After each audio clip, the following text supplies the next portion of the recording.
दी छोड़ सतगुरु रामपाल जी परमेश्वर जी की जय हो। परम पिता परमात्मा सारी सृष्टि के रचनहार कुल मालिक असंख्य ब्रह्मांडों के स्वामी जगत गुरु तीनों लोकों में प्रवेश करके सबका भरण पोषण करने वाले राजाधिराज आत्माधार नाथों के नाथ देवों के देव महादेव सर्वेश्वर महेश्वर मृत्युंजय अजरो अमर आदि अनादि सनातनी प्रभु जगत पिता जगदीश्वर श्री श्री 1008 की उपाधि के वास्तविक अधिकारी अकाल मूर्त सौद स्वरूपी राम वासुदेव सर्वगतम ब्रह्म परम पूज्य परम संत परम पुरुष परम धनी परम दयालु सत्य कबीर हक्का कबीर अल्लाह अकबर बाखबर अल्लाह ताला जगत के तारणहार जगत के मुक्तिदाता जगत के जगन्नाथ हारे के सहारे हिंदुओं के राम मुसलमानों के अल्लाह सिखों के वाहिगुरु ईसाइयों के मसीह दया के सागर दया निधि करुणा के सागर करुणा निधि स्वयंभू परिभू संकट मोचन कष्ट हरण मंगल करण दुख भंजन अविगत कबीर निर्विकार निर्विषम परमात्मा अलय अलेख सतगुरु आदि अनादि सतगुरु असली मर्यादा पुरुषोत्तम असली राम असली कृष्ण असली घनश्याम असली मुरारी राजाओं के राजा महाराजाओं के महाराजा शहंशाहों के शहंशाह सम्राटों के सम्राट भगवानों के भगवान अल्लाहों के अल्लाह प्रभुओं के प्रभु मसीहों के मसीह सच्चे वाहि गुरु बाबाओं के बाबा पीरों के पीर सेठों के सेठ जगत सेठ सावड़सा सेठ सर्वगुण संपन्न अनंत कोटि कलाओं के स्वामी अनंत कोटि ब्रह्मांडों के नायक योगियों में महायोगी ध्यानियों में महाध्यानी सिद्धों में परम सिद्ध ज्ञानियों में तत्वज्ञानी ब्रह्म ज्ञानी महाज्ञानी परम ज्ञानी सर्वश्रेष्ठ ज्ञानी विज्ञानी युवा कबीर समृत कबीर असंवाद अमित ओझा सच्चे रहनुमा करीम अल्लाह सुबहान अल्लाह दुनिया के अंतिम पैगंबर 8 सितंबर 1951 से गांव धनाना जिला सोनीपत हरियाणा भारतवर्ष की पावन भूमि पे प्रकट रियल कल की भगवान श्री नारायण साकार हरि श्री बाबा साहेब गरीब निवाज संत श्रोमणी सतगुरु रामपाल जी परमेश्वर जी के चरण कमल में साध संगति से जुड़े हुए देश विदेश से हम सभी सत्सेवक भाई बहनों का अनंत कोटि दंडोत प्रणाम। सत्साई भाई और बहनों, बहुत बड़ी दया बहुत बड़ी मेहर पूज्य गुरुदेव परमपिता परमेश्वर सतगुरु रामपाल जी भगवान की जिनकी वीआईपी कृपा से जिनके शुभ आशीर्वाद से आप और हम सभी सत्सेवक भाई बहन साथ संगति से जुड़कर परमेश्वर के तत्व ज्ञान को आधार बनाकर गुरु को भगवान मानकर घर को आश्रम बनाकर गुरुदेव भगवान की गैर हाजिरी में उनकी भक्ति मार्ग में निरंतर आगे बढ़ रहे हैं। ये दया गुरुदेव भगवान की आप और हम सभी आत्माओं के ऊपर इसी प्रकार से बनी रहे, एकमात्र हम सबकी यही कामना पूज्य गुरुदेव जी से है। भाई और बहनों, वर्तमान का समय बहुत ही ज़्यादा क्रिटिकल है और एक एक कदम हम भाई बहनों ने मर्यादाओं को संभाल कर फिर आगे बढ़ना है। वर्तमान में किसी भी प्रकार की कोई भी गुंजाइश त्रुटि की इस भक्ति मार्ग में नहीं है। विशेषकर साथ संगति से जुड़ने के बाद यदि कोई गलती करता है, परमेश्वर के नियमों को भंग करता है, अपनी मनमानी करता है, उस आत्मा को फिर माफ़ी नहीं है, क्योंकि परमेश्वर ने हर प्रकार से हमारे ऊपर रजा करते हुए हमें साध संगति से जोड़ दिया है। परमेश्वर ने ज्ञान आधार से हमारे को युवा बना दिया है, समझदार बना दिया है। और समझदार होकर बच्चा यदि बाथरूम के बजाय बिस्तर में पेशाब करता है तो माता पिता की पिटाई खानी पड़ती है। इसी प्रकार परमेश्वर ने ज्ञान से हमें युवा बना दिया है और यदि अब हम भी गलतियां करेंगे तो फिर परमेश्वर हमसे दुखी होंगे, नाराज होंगे। कहते हैं जिन बातों से गुरु दुख पावे तिन बातों को दूर भगावे। और अब साथ संगतियों में धीरे धीरे काल प्रेरणा से वो गलतियां शुरू होने लग गई है। लेकिन भाई और बहनों, सतलोक आश्रम मैनेजमेंट हरियाणा की तरह साध संगति में किसी से कोई यारी दोस्ती रिश्तेदारी नहीं है। यहाँ किसी की गलतियां छुपाई नहीं जाएंगी बल्कि उजागर की जाएंगी ताकि अन्य आत्मा सतर्क हो जाएं। दास निष्पक्ष भाव से, चाहे पवन दास कोई गलती करे या मेरे परिवार का कोई मेंबर गलती करे या मेरे साथ में रहने वाला भगत कोई गलती करे, दास निष्पक्ष भाव से उसी समय सर्व संगत के सामने उन गलतियों को उजागर करेगा ताकि आगे से कोई भी आत्मा उस प्रकार की गलती ना करे और अपनी मर्यादाओं को बचाए। अब दास जो कहेगा वो सत्य कहेगा। अब उसके बाद फिर वो आत्मा जो मर्यादा तोड़ बैठी हैं, जब उनके नाम साध संगति में उजागर होने लगते हैं, फिर वो मुझ पवन दास से राग द्वेष ईर्ष्या करने लग जाते हैं। तो भाई और बहनों, चाहे आप मुझसे राग द्वेष ईर्ष्या करो, चाहे आप मुझसे प्रेम करो, मुझे कोई फर्क नहीं पड़ता है। मैं ड्यूटी अपने गुरुदेव भगवान की कर रहा हूँ और जैसा उन्होंने मुझे निर्देशित किया है, जो सत प्रेरणा करते हैं, दास केवल वही करेगा और उतना ही करेगा। ना मुझे संगत में किसी से कोई विशेष प्यार प्रेम और लगाव है, ना मेरा किसी से कोई वैर भाव है। परमात्मा कहते हैं, कबीर खड़ा बाजार में मांगे सबकी खैर, ना काहू से दोस्ती ना काहू से बैर। हमने अपना आत्म कल्याण करवाना है, इसलिए हमने खुद भी सावधान होकर चलना है। और भाई, यदि दास को परमात्मा ने साथ संगति की छोटी सी सेवा बख्शी है, तो दास तो निष्पक्ष भाव से सर्व के सामने सभी की गलतियां उजागर करेगा। और ये आप लोगों की भी परीक्षा होगी कि आप अपनी ही गलतियों को अपने सामने उजागर होता देखकर सामने वाले से राग द्वेष ईर्ष्या करते हो, या परमेश्वर को दंडवत प्रणाम करके नाक रगड़ के क्षमा याचना करके आगे से गलतियां ना करने की भीख मांगते हो। तो भाई और बहनों, हमने बहुत ही सावधान होकर भक्ति मार्ग पर आगे बढ़ना है। परमेश्वर की दया से कबीर सागर के सरलार्थ के ऊपर वीडियो बनाने की श्रृंखला जारी है। इसी श्रृंखला में आज हमारा ये 5वें नंबर का वीडियो है। पिछले 4 वीडियो में आप और हम भाई बहनों ने भक्ति मार्ग के विषय में बहुत कुछ जाना, पहचाना। परमेश्वर की दया से हमारा विश्वास भक्ति मार्ग पर आगे बढ़ता ही जा रहा है। आज के वीडियो में परमात्मा ने धर्मदास जी की बहुत सारी शंकाओं का समाधान गीता जी के बहुत सारे अध्यायों का व श्लोकों का जिक्र करते हुए किया है। परमेश्वर के कर कमल से कबीर सागर के सरलार्थ का अनुवाद हुआ है, सरलार्थ हुआ है। आप और हम भाई बहनों की जिम्मेदारी बनती है, आप और हमारा यह फर्ज बनता है कि गुरुदेव भगवान के कर कमल से लिखित होने के कारण हम इसको पूरा पढ़ें, ध्यान से पढ़ें। दास भी इसका कोई भी पेज नहीं छोड़ रहा है, आपको शुरू से लेकर अंत तक हर पेज पढ़ाया जाएगा, क्योंकि गुरुदेव के कर कमल से लिखित होने के कारण आप और हम पुण्य के भागी बनते हैं यदि सुनते हैं और पढ़ते हैं। तो भाई और बहनों, आगे बीच बीच में परमात्मा हमारे मतलब की बहुत सारी बातें इन वीडियो के माध्यम से उजागर करवाएंगे, इसलिए हम इसको सीरियल वाइज पूरा पढ़ते रहें। तो आज हम धर्मदास जी की गीता जी के कुछ अध्यायों को लेकर शंका समाधान के विषय में पढ़ेंगे। तो कबीर सागर का सरलार्थ और पेज नंबर है 51, हम यहाँ से शुरू करेंगे। गीता ज्ञानदाता ब्रह्म है, ये 1000 हाथ पैर वाला है। इसका सहस्त्र कमल है, अर्थात 1000 पंखड़ियों वाला कमल है। गीता अध्याय 11 श्लोक 46 में अर्जुन ने कहा कि हे सहस्त्र बाहु, 1000 हाथों वाले, आप चतुर्भुज रूप में आइए। इससे सिद्ध हुआ कि गीता ज्ञानदाता केवल 1000 भुजाओं वाला है। इसलिए गीता अध्याय 13 श्लोक 13 में गीता ज्ञानदाता अपने से अन्य सब और हाथ पैर वाले, सब और नेत्र सिर और मुख वाले और सब और कान वाले परमात्मा की महिमा कर रहा है। देखो भाई और बहनों, गीता ज्ञानदाता केवल 1000 भुजा का भगवान है, और वो गीता ज्ञानदाता भी 1000 भुजा का भगवान भी गीता अध्याय 13 श्लोक नंबर 13 में किसकी महिमा कर रहा है?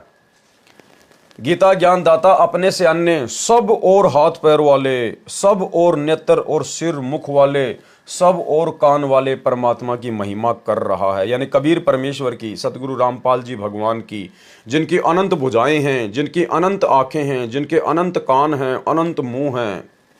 कहा है कि वह परमात्मा संसार में सबको व्याप्त करके अर्थात अपनी शक्ति से सब रोके है, और स्वयं सत्यलोक शाश्वत स्थान तिष्ठति यानी बैठा है। यानी परमात्मा पूरी सृष्टि को रचकर और अपने वचन से सृष्टि के हर क्रिया को, हर कर्म को बांध कर उसके बाद अपने सतलोक में आराम से बैठा हुआ है। स्पष्ट हुआ कि गीता ज्ञानदाता से अन्य समर्थ परमात्मा है। यानी गीता ज्ञानदाता काल से अन्य एक समर्थ भगवान है। वही सब संसार का संचालन पालन करता है। वो परमात्मा क्या करता है? सारे संसार का संचालन करता है। 21 ब्रह्मांड भी उसी के अंतर्गत आ गया, और अक्षर पुरुष के 7 संग ब्रह्मांड भी उसी कबीर परमात्मा के अंतर्गत आ गए। यानी अक्षर पुरुष भी केवल परमात्मा का एक नौकर है, और ये धर्मराय 21 ब्रह्मांड का स्वामी ज्योति निरंजन भी परमात्मा का एक नौकर है। धर्मराय दरबानी चेरा, सुर असरों का करे निबेरा। वही सब संसार का संचालन पालन करता है। गीता अध्याय 13 श्लोक नंबर 13। गीता के अध्याय 13 श्लोक 14 में भी स्पष्ट है कि गीता ज्ञानदाता अपने से अन्य परमात्मा का ज्ञान करा रहा है। भाई क्यों वो अपने से अन्य परमात्मा का ज्ञान करवाएगा? आपने पिछले वीडियो में सब कुछ देख लिया, जान लिया, पहचान लिया। ये सारी लीला कबीर परमात्मा सतगुरु रामपाल जी खेल रहे थे और नाम रख दिया काल भगवान का, ज्योति निरंजन का। अन्यथा वो तो परमात्मा की जानकारी को मिटाने में लगा रहता है। भला वो परमात्मा की जानकारी हम जीव आत्माओं को कैसे बताएगा? अपने से अन्य भगवान के बारे में क्यों बताएगा? गीता के अध्याय 13 श्लोक 14 में भी स्पष्ट है, गीता ज्ञानदाता अपने से अन्य परमात्मा का ज्ञान करा रहा है। यानी कबीर परमेश्वर सतगुरु रामपाल जी का ज्ञान करा रहा है। कहा है संपूर्ण इंद्रियों के विषय को जानने वाला अर्थात अंतर्यामी है, सब इंद्रियों से रहित है अर्थात परमात्मा की इंद्रियां हम मानव तथा अन्य प्राणियों जैसी विकार ग्रस्त नहीं है। सतगुरु रामपाल जी परमेश्वर जी की इंद्रियां, पहली बात तो आप और हमारे जैसा इनका शरीर नहीं है, और जैसा भी है इनकी इंद्रियां जो हमें दिखाई देती हैं, जो विदेह रूप में दिखाई देती है। जैसे हम तो देह रूप में हैं, हमारे तो हाड़ मांस का शरीर है, परमेश्वर का विदेह शरीर होता है। विदेह यानी दिखाई मनुष्य जैसा देता है, लेकिन अंदर से उसमें वो कबाड़ नहीं भरा होता। अंदर से परमात्मा के शरीर में ये हाड़ मांस, लार, थूक, चाम, गुदा, मांस, ये सब कुछ नहीं होता है। यानी परमेश्वर को कोई भी गुण नहीं सताता है, कोई भी गुणों का प्रभाव या कोई भी जो उन गुणों की जो प्रकृतियां हैं वो परमेश्वर के ऊपर असर नहीं डालती हैं। वह परमात्मा आसक्ति रहित है। ध्यान से सुनना भाई और बहनों, वह परमात्मा आसक्ति रहित है। आसक्ति यानी किसी भी चीज में उस परमेश्वर की इच्छा नहीं है। इस काल लोक की किसी भी चीज में या किसी भी लोक की किसी भी चीज में परमात्मा की जरा भी आसक्ति या रुचि नहीं है। वह परमात्मा आसक्ति रहित है अर्थात वह इस काल लोक 21 ब्रह्मांडों की किसी वस्तु या पदार्थ में आसक्ति नहीं रखता। और भाई और बहनों, यदि हमने उस आसक्ति रहित परमेश्वर को प्राप्त करना है, उसके सतलोक को प्राप्त करना है, तो हमने भी 21 ब्रह्मांड की किसी भी वस्तु से आसक्ति रहित होना पड़ेगा। इस नश्वर 21 ब्रह्मांड की प्रत्येक वस्तु को नश्वर ही जानकर हमने यहाँ पर किसी भी वस्तु में मोह ममता नहीं करनी है। अब हमें ज्ञान हो गया, केवल हमने अपना पीछा छुड़वाने का प्रयास ही करना है। क्योंकि परमेश्वर कहते हैं गुरु को कीजिए दंडवत कोटि कोटि प्रणाम, और कीट न जाने भृंग को गुरु कर ले आप सम्मान। गुरु अपने शिष्य को अपने जैसा बनाकर ही सतलोक लेकर जाएगा। तो गुरु का क्या गुण है? आसक्ति रहित है। 21 ब्रह्मांड की किसी भी वस्तु में गुरु की कोई आसक्ति नहीं है। इसी प्रकार हमने भी यदि अपने गुरु को प्राप्त करना है, उस आसक्ति रहित परमेश्वर को प्राप्त करना है, उसके परम धाम को प्राप्त करना है, तो हमने भी इस नश्वर लोक में जीते जी यहाँ की किसी भी चीज में आसक्ति नहीं बनानी है कि ये मेरा है ही नहीं, ये मेरा है ही नहीं, मैं कुछ सतलोक से लेकर आया ही नहीं, ये तो नश्वर है, नष्ट होने वाला है। हमने तो अमर सतलोक प्राप्त करना है, हमने तो सतलोक में आसक्ति लगानी है जहां हम परमानेंट रहेंगे। वह परमात्मा आसक्ति रहित है अर्थात वह इस काल लोक 21 ब्रह्मांडों की किसी वस्तु या पदार्थ में आसक्ति नहीं रखता, क्योंकि उस परमेश्वर का सत्यलोक इस काल के क्षेत्र से असंख्य गुणा उत्तम है। क्योंकि परमेश्वर का जो सतलोक है उसमें सर्व सुख है, सर्व पदार्थ हैं, अविनाशी पदार्थ हैं। इसलिए हमने यहाँ से आसक्ति हटाकर अपने सतलोक में लगानी है। इसलिए वह परमात्मा आसक्ति रहित कहा है। वही सबका धारण पोषण करने वाला है। यही प्रमाण गीता अध्याय 15 श्लोक 17 में भी है। वह परमात्मा निर्गुण है परंतु सगुण होकर ही अपना महत्व दिखाता है। इसको थोड़ा ध्यान से पढ़ने की आवश्यकता है भाई और बहनों। वह परमात्मा, कौन परमात्मा? कबीर परमात्मा निर्गुण है परंतु सगुण होकर ही अपना महत्व दिखाता है। यानी परमेश्वर आत्माओं को विशेष लाभ कब देता है? जब वो परमात्मा सतगुरु रूप में धरती पर प्रकट होता है, निर्गुण से सरगुण रूप धारण करता है। उदाहरण के लिए जैसे आम का पेड़ आम के बीज या गुटली में निर्गुण अवस्था में होता है। एक आम का पेड़ आम की गुटली से ही बनता है, आम के बीज से ही बनता है। उस बीज में वो आम का पेड़, वो 10-15 मीटर ऊंचा आम का पेड़ उस बीज के अंदर निर्गुण रूप में है। उस बीज के अंदर वो पेड़ हमें किसी प्रकार का कोई लाभ नहीं दे सकता, कोई फायदा नहीं दे सकता। हम उस बीज को खाकर आम का स्वाद प्राप्त नहीं कर सकते। लेकिन जब उस बीज को जमीन में बीजा जाता है उसके बाद धीरे धीरे उससे पौधा बनता है, फिर पेड़ बनता है और वो सगुण रूप में आ जाता है। उस बीज के अंदर जो आम का पेड़ था निर्गुण रूप में, फिर उस विधि से फिर वो सरगुण रूप में आ जाता है। और जब वो सरगुण रूप में आता है, पूरा पेड़ बन जाता है, फिर उसके आम लगते हैं, फिर हमें वो आम खाने को मिलते हैं, हमें उस आम के पेड़ का विशेष महत्व प्राप्त होता है। उदाहरण के लिए जैसे आम का पेड़, आम के बीज गुठली में निर्गुण अवस्था में होता है, उस बीज को जब बीजा जाता है तब वह पौधा फिर पेड़ रूप में सरगुण होकर अपना महत्व प्रकट करता है। परंतु परमात्मा सत्यलोक में सरगुण रूप में बैठा है, क्योंकि परमात्मा ने अपने वचन शक्ति से सर्व सृष्टि रचकर विधान बनाकर छोड़ दिया। और भाई और बहनों, जहाँ तक दास की बुद्धि काम कर रही है, यहाँ पर ये प्रिंट करवाते समय थोड़ा सा मिसप्रिंट हो गया है। परंतु परमात्मा सत्यलोक में सरगुण रूप में, सतलोक में गुरुदेव ने बताया कि परमात्मा निर्गुण रूप में रहता है। निर्गुण रूप में गरीब निर्गुण सरगुण एक है, दूजा ब्रह्म विकार, निर्गुण साहिब आप है और सरगुण संत विचार।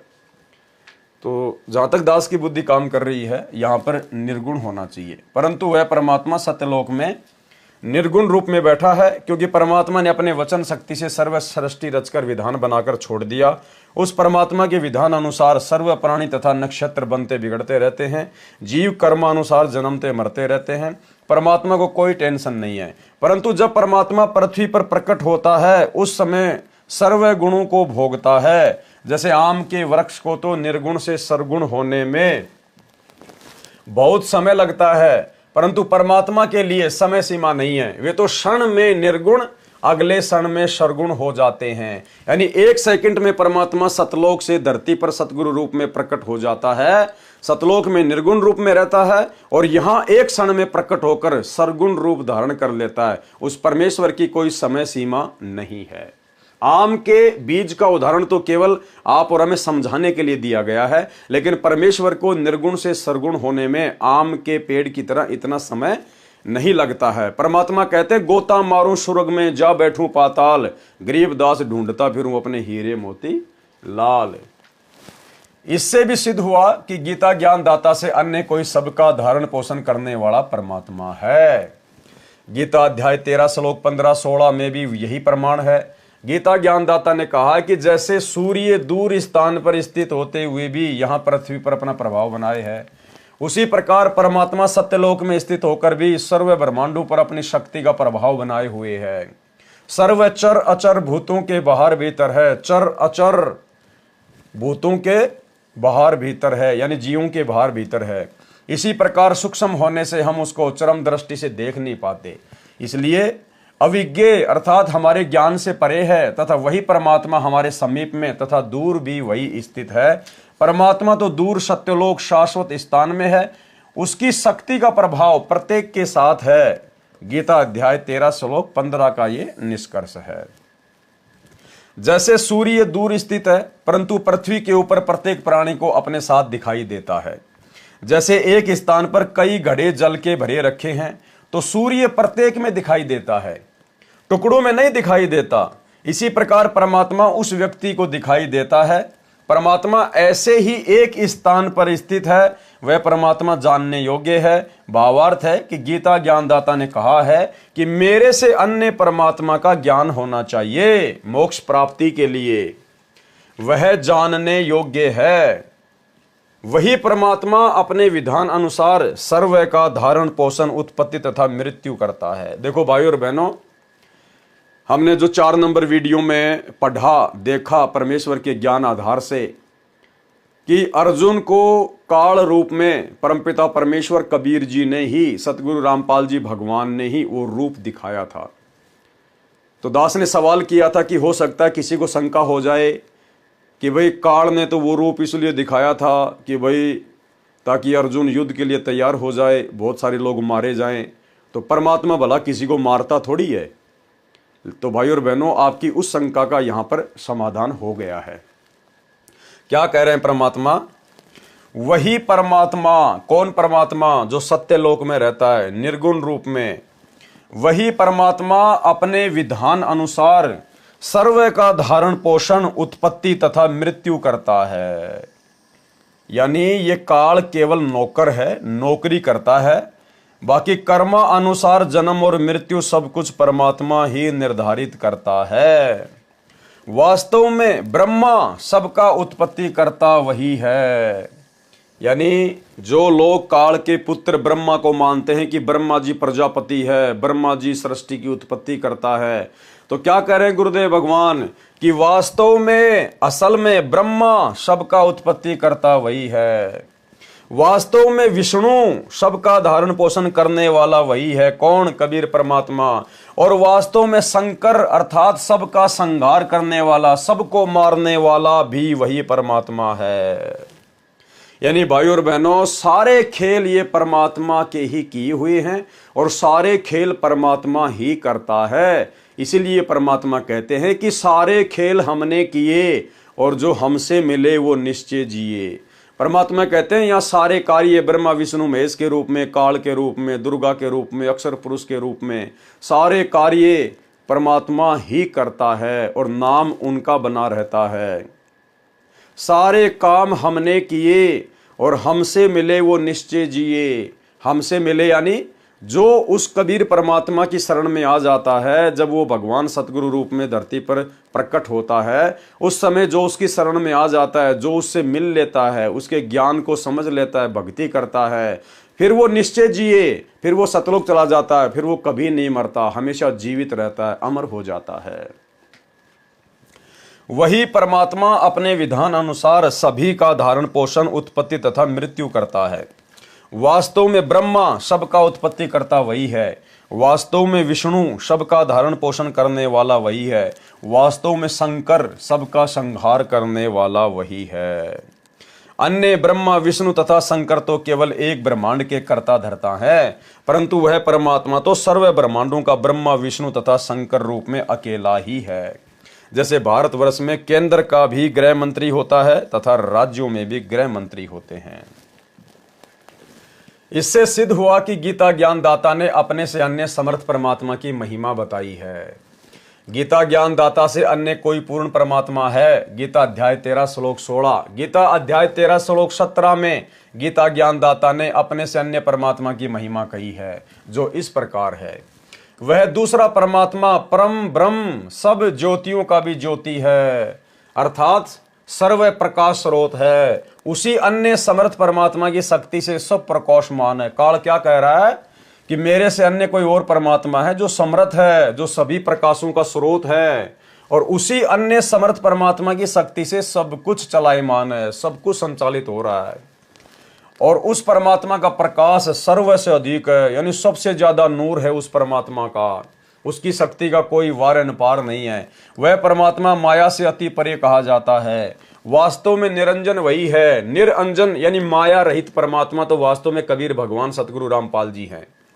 जो गीता ज्ञान दाता है, यह माया सहित ज्योति निरंजन कहा जाता है। जो काल है ये तो माया सहित है, ये तो माया में लिप्त है, और जो कबीर भगवान है वो वास्तव में माया रहित है, निरंजन है। और ये काल को कहते हैं ज्योति निरंजन, और परमात्मा को कहते हैं निरंजन, निरंजन माया रहित। और काल क्या है? ज्योति निरंजन, ये माया सहित परमात्मा है। वह परमात्मा ज्ञान का भंडार है, वह जानने योग्य है, यानी उस परमात्मा को जानना चाहिए, उसकी पहचान करनी चाहिए। वह ज्ञान गम्यम तत्व ज्ञान द्वारा प्राप्त होने योग्य है। इस गीता अध्याय 13 श्लोक 17 में मूल पाठ में ज्ञानम ज्ञेयम ज्ञान गम्यम लिखा है, जिसका भावार्थ है कि ज्ञानम जो ज्ञान परमात्मा स्वयं पृथ्वी पर प्रकट होकर तत्व ज्ञान अपने मुख कमल से बोलता है, इसलिए वह ज्ञान रूप है, अर्थात ज्ञान का भंडार है। देखो भाइयों और बहनों, बिल्कुल स्पष्ट कर दिया है। गुरुदेव भगवान अपने मुख से इतना खुलकर नहीं बताएंगे, क्योंकि परमात्मा ज्ञान से अपनी पहचान करवाना चाहते हैं। और परमेश्वर ने यहाँ अपने विषय में खुलकर बताने में कोई कमी नहीं छोड़ी है कि तत्वदर्शी संत कौन होता है, तत्व ज्ञान कौन देता है, कौन दे सकता है। जो ज्ञान यानी जो तत्व ज्ञान परमात्मा स्वयं, परमात्मा कबीर जी खुद ही पृथ्वी पर प्रकट होकर तत्व ज्ञान अपने मुख कमल से बोलता है, यानी कबीर परमात्मा ही तत्व ज्ञान को अपने मुख कमल से धरती पर प्रकट होकर बोलते हैं। तो वर्तमान में उसी तत्व ज्ञान को 8 सितंबर 1951 से धरती पर प्रकट होकर कौन बोल रहा है? सतगुरु रामपाल जी परमेश्वर जी बोल रहे हैं। तो कौन हुए सतगुरु रामपाल जी परमेश्वर? स्वयं परमेश्वर हुए, कबीर भगवान हुए, अविनाशी अजरो अमर परमात्मा हुए। जो ज्ञान परमात्मा स्वयं पृथ्वी पर प्रकट होकर तत्व ज्ञान अपने मुख कमल से बोलता है, इसलिए वह ज्ञान रूप है, अर्थात ज्ञान का भंडार है। वह परमात्मा ज्ञेयम, ज्ञान ज्ञेयम उसी तत्व ज्ञान से जानने योग्य है तथा उसी तत्व ज्ञान से प्राप्त करने योग्य है। वह परमात्मा सभी प्राणियों के हृदय में स्थित है। जैसे सूर्य दूर स्थान पर होते हुए भी प्रत्येक घड़े के जल में दिखाई देता है, वह उन घड़ों में नहीं है, परंतु घड़ों के ऊपर अपना प्रभाव रखता है, उष्णता देता है। सूक्ष्म वेद में कहा है कि ब्रह्मा विष्णु शिव रे झुमकरा, नहीं सब बाजी के खंभ सुनो रे झुमकरा। कि ब्रह्मा विष्णु महेश ये आधार नहीं है, सर्व ठाम सब ठोर रे झुमकरा, सकल लोक भरपूर सुनो रे झुमकरा। वो परमात्मा कबीर, वो परमेश्वर ही सर्व ठाम यानी सब जगह पर, हर स्थान पर वो परमात्मा ही विद्यमान है। सकल लोक, सभी लोकों में उस परमात्मा की शक्ति भरपूर है। यही प्रमाण गीता अध्याय 18 श्लोक 61 में भी है। कहा है कि हे अर्जुन, शरीर रूप यंत्र में आरूढ़ हुए संपूर्ण प्राणियों को अंतर्यामी परमेश्वर अपनी माया अर्थात अपनी शक्ति से उनके कर्म अनुसार भ्रमण करवाता है। यानी ये जो आत्मा है, ये जो शरीर छोड़कर फिर दूसरे शरीर में जाती है, फिर तीसरे शरीर में जाती है, तो वो परमात्मा ही कर्म अनुसार इस जीव आत्मा को भ्रमण करवाता है, कर्म अनुसार अर्थात संस्कारों के अनुसार अच्छी बुरी योनियों में घुमाता है। वही सर्वशक्तिमान परमात्मा सर्व प्राणियों के हृदय में स्थित है, अर्थात विराजमान है। इसी प्रकार परमेश्वर की महिमा गीता अध्याय 13 श्लोक 17 में कही है। इससे सिद्ध हुआ कि गीता ज्ञानदाता ने अपने से अन्य पूर्ण परमात्मा की महिमा कही है। गीता अध्याय 13-17 का ये निष्कर्ष है। गीता अध्याय 13 श्लोक 18 में गीता ज्ञानदाता ने कहा है कि इस प्रकार क्षेत्र अर्थात शरीर, ज्ञानम तत्व ज्ञान और ज्ञेयम अर्थात जानने योग्य परमात्मा की महिमा मैंने संक्षेप में कही है।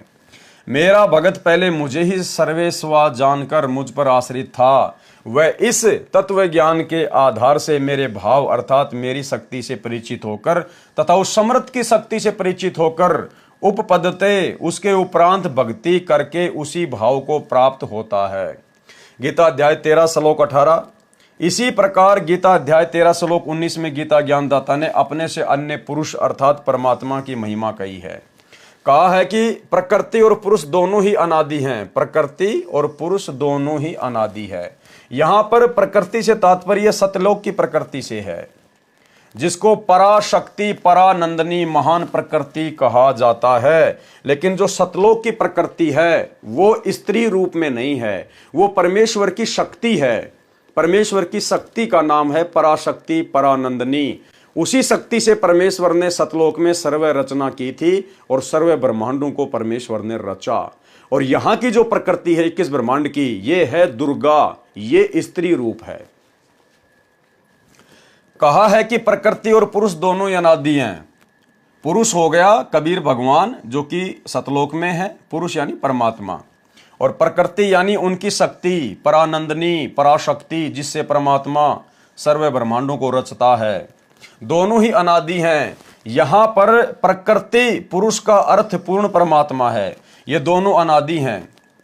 इस प्रकृति का भावार्थ दुर्गा स्त्री रूप की तरह स्त्री रूप प्रकृति से नहीं है।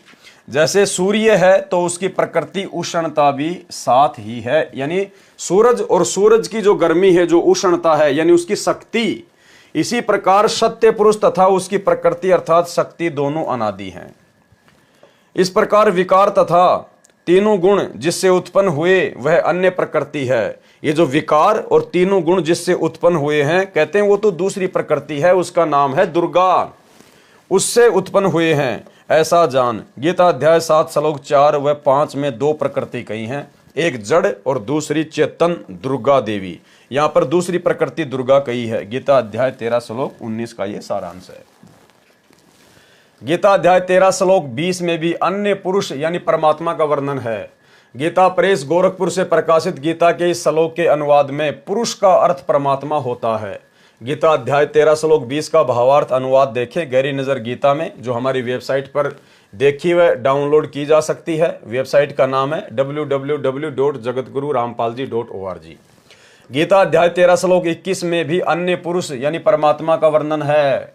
इसके अनुवाद में गीता प्रेस गोरखपुर से प्रकाशित में पुरुष का अर्थ पुरुष ही किया है। ये ठीक है, पुरुष का अर्थ परमात्मा होता है। प्रकरणवश पुरुष का अर्थ मनुष्य भी किया जाता है, क्योंकि परमात्मा ने मनुष्य को अपने स्वरूप के अनुसार बनाया है। इसलिए कहा जाता है नर नारायण रूप है तू ना समझ दे। यानी भाइयों और बहनों, आप और हमें जो ये नर दे मिली है, परमात्मा कहते हैं ये कोई सामान्य नहीं है, नर नारायण दे है, नर नारायण रूप है। क्या कह रहे हैं परमात्मा कि हे नर, हे इंसान, तेरा जो शरीर है, तेरा जो रूप है, ये नारायण के जैसा है, परमात्मा के जैसा है। नर नारायण रूप है तू ना समझ दे। इसको मात्र तू एक शरीर मत समझ, इसको मात्र तू एक देही मत समझ। ये भगवान का रूप है, जिससे भक्ति करके तू यहां से सदा सदा के लिए मुक्त हो सकता है। भाई और बहनों, ये जो मनुष्य योनि है, ये अन्य 84 लाख योनियों से भिन्न है। यानी 84 लाख योनियां तो अलग हैं, और जो मनुष्य शरीर है ये परमात्म रूप है। हम परमात्मा के अंश हैं। हमें परमेश्वर ने अन्य 84 लाख योनियों में शामिल नहीं किया, अन्य 84 लाख योनियों से भिन्न है हम। परमात्मा एक अपने शब्द में कहते हैं ना कि यो सौदा फिर नाहि रे संतो, यो सौदा फिर नाहि, नर नारायण दे पाए के तू फिर 84 जाई। यानी नर नारायण दे पाए के, भगवान जैसा शरीर प्राप्त करके और भक्ति ना करके तू फिर से 84 लाख योनियों में जाना चाहता है। इसका मतलब 84 लाख योनियां अलग हैं, और ये देह हमें जो परमात्मा ने दी है, उत्तम देह, सर्वश्रेष्ठ देह, जिससे परमात्मा पाया जा सकता है। परमात्मा के ही जैसा हमारा रूप है, हमरे ही उणियार है हमारा सृजनहार। यानी हमें उत्पन्न करने वाला परमात्मा भी हमारे ही जैसा है। नर नारायण रूप है तू ना समझ दे। 84 लाख प्रकार के जीवों से मानव देह उत्तम है। यानी 84 लाख अलग हो गई, और मानव देह जो उत्तम है ये अलग है। गीता अध्याय 13 श्लोक 22 में भी गीता ज्ञानदाता ने अपने से अन्य परमात्मा का प्रत्यक्ष प्रमाण बताया है। गीता प्रेस गोरखपुर से प्रकाशित गीता में इस श्लोक का अर्थ बिल्कुल गलत किया है। यथार्थ अनुवाद जैसे पूर्व के श्लोकों में वर्णन आया है कि परमात्मा प्रत्येक जीव के साथ ऐसे रहता है जैसे सूर्य प्रत्येक घड़े के जल में स्थित दिखाई देता है। उस जल को अपनी उष्णता दे रहा है, अपनी गर्मी दे रहा है। इसी प्रकार परमात्मा प्रत्येक जीव के हृदय कमल में ऐसे विद्यमान है जैसे सौर ऊर्जा संयंत्र जहां भी लगा है तो वह सूर्य से उष्णता प्राप्त करके ऊर्जा संग्रह करता है। इसी प्रकार प्रत्येक जीव के साथ परमात्मा रहता है। इसलिए इस श्लोक गीता अध्याय 13 श्लोक 22 में कहा है कि वह परमात्मा सब प्रभुओं का भी स्वामी होने से महेश्वर, सबका धारण पोषण करने से कर्ता, सत्यलोक में बैठा प्रत्येक प्राणी की प्रत्येक गतिविधि को देखने वाला होने से उपद्रष्टा, जीव परमात्मा की शक्ति से सर्व कार्य करता है। जीव परमात्मा का अंश है। जीव क्या है? परमात्मा का अंश है। रामायण में भी कहा है ईश्वर अंश जीव अविनाशी। यानी ये जो जीव आत्मा है ये परमात्मा का अंश है और ये अविनाशी है।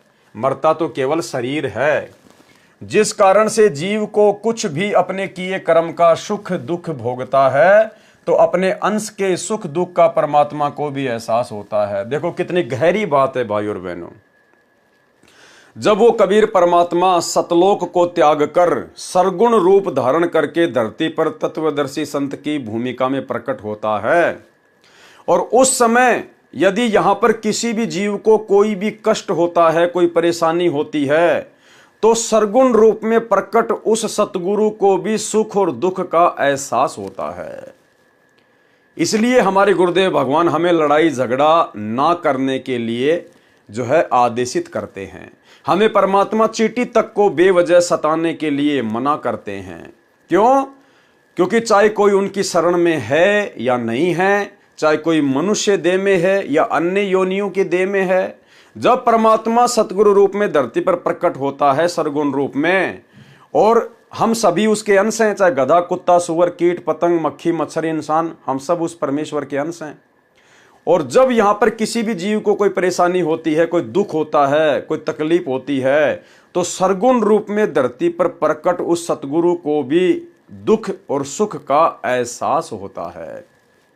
इसलिए भाइयों और बहनों, सन 2016 में सतलोक आश्रम मैनेजमेंट हरियाणा वालों ने, यानी गुरुदेव भगवान के छोटे कलयुगी भाई काल प्रेरित महेंद्र ने मुझ पवन दास को मरवाने के लिए हिसार और दिल्ली से 2 गाड़ियां भरकर जो गुंडे भेजे थे, सार नामी भगत, जिसमें उनका मुखिया बनकर आया था सतलोक आश्रम का वर्ल्ड कोऑर्डिनेटर देशराज मान, जो कि उत्तर प्रदेश के शामली आश्रम का संचालक है।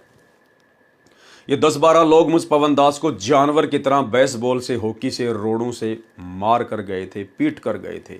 वीडियो मैंने आपको पहले भी दिखाया था, फिर एक बार आपको दिखा देता हूं, देखिए।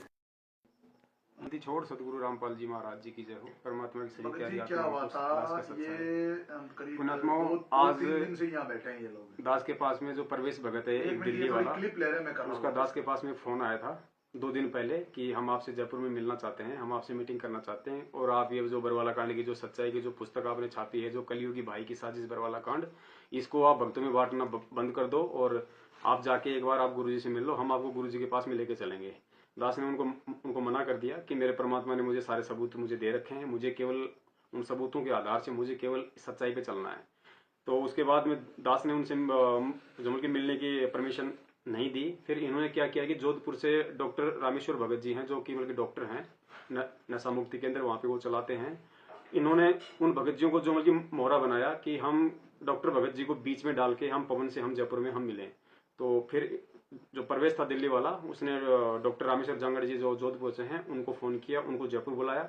और पहले ये लोग आए, खाली जो मतलब 3 आदमी थे, प्रवेश दिल्ली वाला और देशराज दिल्ली वाला, जो जो जो मतलब कि महेंद्र उर्फ जो मतलब मोहनलाल है, उसका खास आदमी है, राइट हैंड है वो। और डॉक्टर भगत जी को लेके और शिफ्ट गाड़ी में ये तीनों आए। डॉक्टर भगत जी का फोन आया, दास ने कहा कि भगत जी आप दास के मतलब घर पे आ जाओ, यहीं पे उन भाइयों का भंडारा भी हो जाएगा। तो डॉक्टर भगत जी उनको यहाँ लेके आ गए, दास मार्केट से सब्जी वगैरह लेके आ गए उनके साथ में। वहाँ आए, बैठे, परमात्मा ने मतलब उनको चाय पिलवाई। उसके बाद में भक्तमती उनके लिए भंडारा तैयार करने लग गई और हम तीनों की आपस में बातचीत होनी शुरू हो गई। वो दास को सबूतों के आधार से कन्विंस नहीं कर पाए। अंत में देशराज भगत जी 10-15 मिनट बाद में यहाँ से उठ के बाहर चले गए। बाहर जाके उन्होंने कुछ मतलब फोन वगैरह किया। उसके बाद में एक गाड़ी डीएल नंबर की और आई। गाड़ी का नंबर हम लोग जो मतलब देख नहीं पाए हम, खाली मतलब डीएल ही मतलब जो मतलब भगत जी बता रहे कि भगत जी ने देखा था कि खाली मतलब डीएल नंबर तक मुझे ध्यान है। और वो लोग यहाँ आए, उस गाड़ी में 5-6 लोग और आए तकरीबन। सारे लोग हथियारों से लैस थे, बेसबॉल, रोड और हॉकी थी उनके पास में। सारे लोग मतलब कि जूतू समेत मालिक के दरबार में यहाँ अंदर आ गए। और आते ही सबसे पहले उन्होंने दास को थप्पड़ मारा। थप्पड़ मारने के बाद में जितने भी जो लोग थे सबने दास के ऊपर ताबड़तोड़ हमला कर दिया। तकरीबन 7-8 मिनट तक उन्होंने दास को हॉकी, बेसबॉल और रोड से जो मतलब नीचे पटक के उन्होंने दास को बुरी तरीके से मारा है। आज बंदी छोड़ का पंजा दास के हाथ पे था, वरना पुण्यात्माओं जिस तरीके से वो दास को मार रहे थे, जो मतलब भैंसा नहीं बच पाता, भैंसा भी उनकी मार से मर जाता है, लेकिन साहिब की दया थी। और बीच में जो अपने जो डॉक्टर भगत जी हैं उन्होंने दास का बीच बचाव किया, नहीं तो वरना स्टूल उठा के वो लोग दास के जो सर पे भी जो है मारने की पूरी कोशिश कर रहे थे वो लोग। अब दास आप जी को थोड़ा सा पुण्यात्मा दिखाना चाहेगा कि कहाँ कहाँ दास के जो है मतलब बेसबॉल वगैरह से जो चोटें आई है। पुण्यात्मा यहाँ उन लोगों ने मारा है, पीछे कुछ हो सकता है पीठ पे भी दास की चोटें पड़ी हों।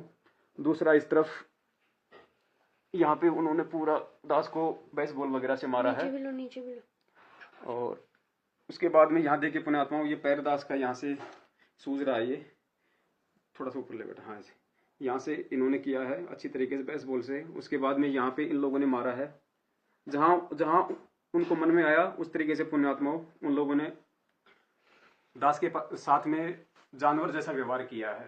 और जो डॉक्टर भगत जी हैं आप देखिए, उनका भी मतलब होठ जो है ऊपर से टूटा हुआ है, उनके तो वहां पे चोट आई मतलब बचाव के दौरान। इधर लग गया भाई। पुण्यात्माओं, आप सभी मालिक के पुण्यात्माओं से दास की प्रार्थना है कि ये सत्का मार्ग है, हमें इस मनवस जो मैनेजमेंट है उसकी किसी भी प्रकार की गिदड़ बबकी से हमें बिल्कुल नहीं डरना है। परमात्मा का मार्ग सत्य का है पुण्यात्माओं। विश्वास रखना, यकीन रखना, अंत में जीत सत्य की होगी। सत्य को परेशानी से गुजरना पड़ता है, उसको कसौटियों से गुजरना पड़ता है। और जिन गद्दारों ने, जिन मनवस लोगों ने हमारे सतगुरु देव जी को जेल में बैठा दिया, उनके साथ में गद्दारी कर दी, तो पुण्यात्मा आप और हमारे को कैसे वो लोग छोड़ेंगे। और इसका नमूना आप जी ने अच्छी तरीके से देख लिया है। परमात्मा दया करें, दास अभी थाने में जाके FIR करके आ गया है, क्योंकि इन लोगों ने भक्तमती को और दास के बच्चों को एक अलग से कमरे में जो कि बंद कर दिया था और उनको धमकी दी थी कि यदि आवाज निकाली तो हमारे से बुरा कोई नहीं होगा, जान से मार देंगे। उसके बाद में ये लोग दास के ऊपर हमला करने लगे। जब दास ने चिल्ला के अपने पड़ोसियों को आवाज लगाई तो पुण्यात्मा 10 मिनट बाद उसके बाद ये लोग यहाँ से निकले हैं। और दास अभी थाने में जाके डॉक्टर भगत जी के साथ में FIR करके आ गया है। सुबह दास का मेडिकल होगा, उसके बाद जैसे परमात्मा दया करें तो दास की सर्वसंगत से हाथ जोड़कर प्रार्थना है, पुण्यात्माओं ये सत का मार्ग है। आप ऐसी हरकतें इन लोगों की, वो सारनामी लोग थे वो जितने भी आए थे पुण्यात्माओं, आप इनकी हरकतों को देखो, आप इनके चाल चलन को देखो पुण्यात्माओं। हमें केवल सच्चाई के जो मार्ग पर चलना है। आप जी से निवेदन है, किसी भी तरीके से तन मन धन से आप इन मनवश लोगों का सहयोग जो बिल्कुल ना करें पुण्यात्माओं। हमारा यही पैसा और हमारा यही शारीरिक सहयोग गुरु जी को फंसाने में ये लोग काम में ले रहे हैं उल्टा। जैसी आपकी मर्जी, जैसे आपको परमात्मा प्रेरणा करें। दास परमात्मा कुत्ता है, कुत्ते का काम पुण्यात्मा केवल भौंकना है, संदेश देना है। दास सतगुरुदेव जी के आशीर्वाद से जब तक दास के प्राण है पुण्यात्मा, दास ही सत्य भक्ति मार्ग से बिल्कुल नहीं हटेगा, क्योंकि परमात्मा ने दास को समझा रखा है कि बेटा तुमने तो क्या कुर्बानियां दी है, तुम क्या कुर्बानियां दे सकते हो। पहले जो पुण्य आत्माएं थी, जो मंसूर जैसी थी, जो ईसा मसीह जैसे थे पुण्यात्मा, उनका तो शरीर का कतरा कतरा उन मनवस लोगों ने काट फेंका था, लेकिन उन्होंने कभी उन्होंने जो मतलब सत्य के साथ में रहे, झूठ के आगे कभी वो झुके नहीं। तो पुण्यात्मा हम तो असली बंदी छोड़ के बच्चे हैं और साक्षात परमात्मा ने अपने शरण में लिया है। तो दया करें पुण्यात्मा, जैसा आप जी को प्रेरणा करें आप जी वैसा करें। सत साहिब जय हो बंदी छोड़ की। तो भाई और बहनों, मैं भी उसी परमेश्वर का अंश हूं, उसी परमेश्वर का बच्चा हूं और उसकी शरण में आने के बाद उसके लिए विशेष महत्व रखता हूं। हम सभी भाई बहन जो परमेश्वर की शरण में आ चुके हैं, गुरुदेव भगवान की शरण में आ चुके हैं, हम अन्य प्राणियों से परमेश्वर के लिए विशेष महत्व रखते हैं।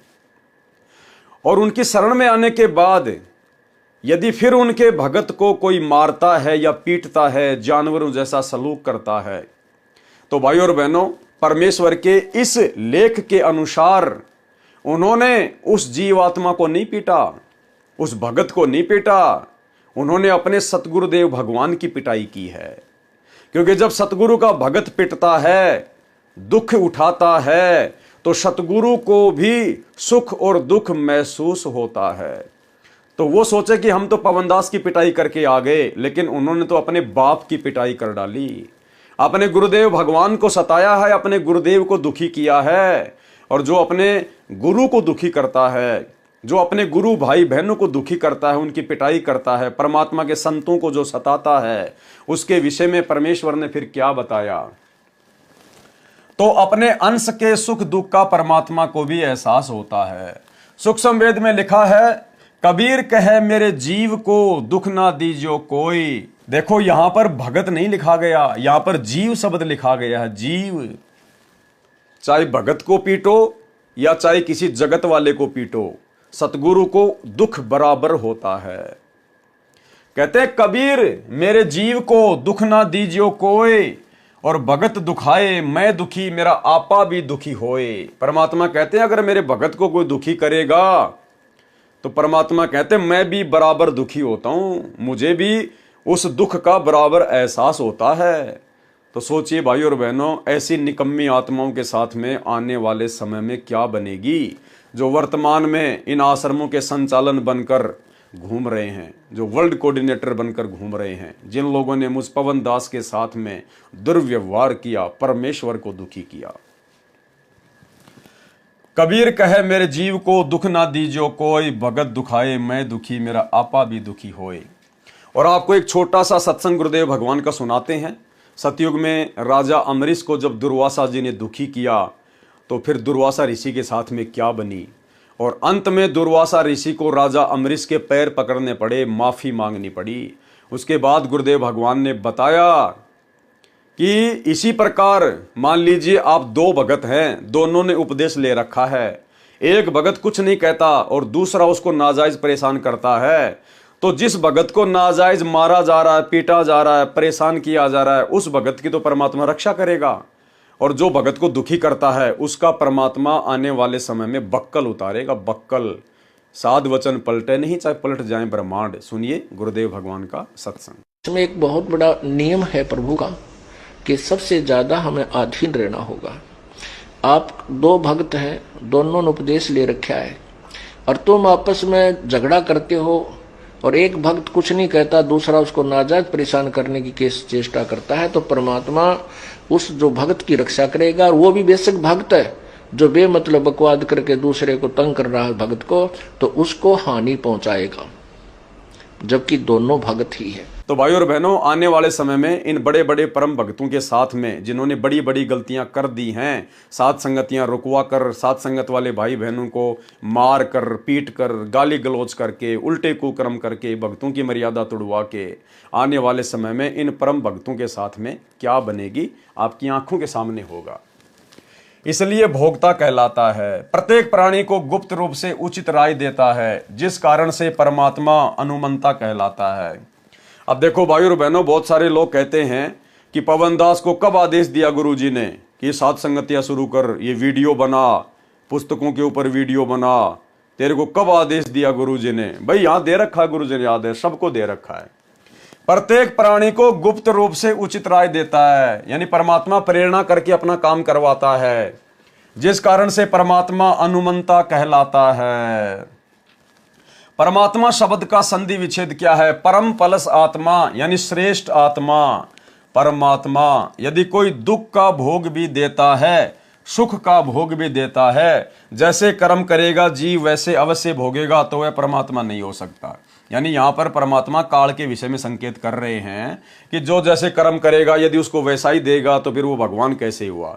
भगवान तो वो होता है जो नीचे आकर जीव को कौन से कर्म करने चाहिए, कौन से कर्म नहीं करने चाहिए, और जब जीव भगवान के शरण में आ जाता है तो परमात्मा फिर उसके कर्मों को काट देता है, उसके कर्मों का सत्यानाश कर देता है, धर्मराज के कागजों को फाड़ देता है, उसको कहते परमात्मा।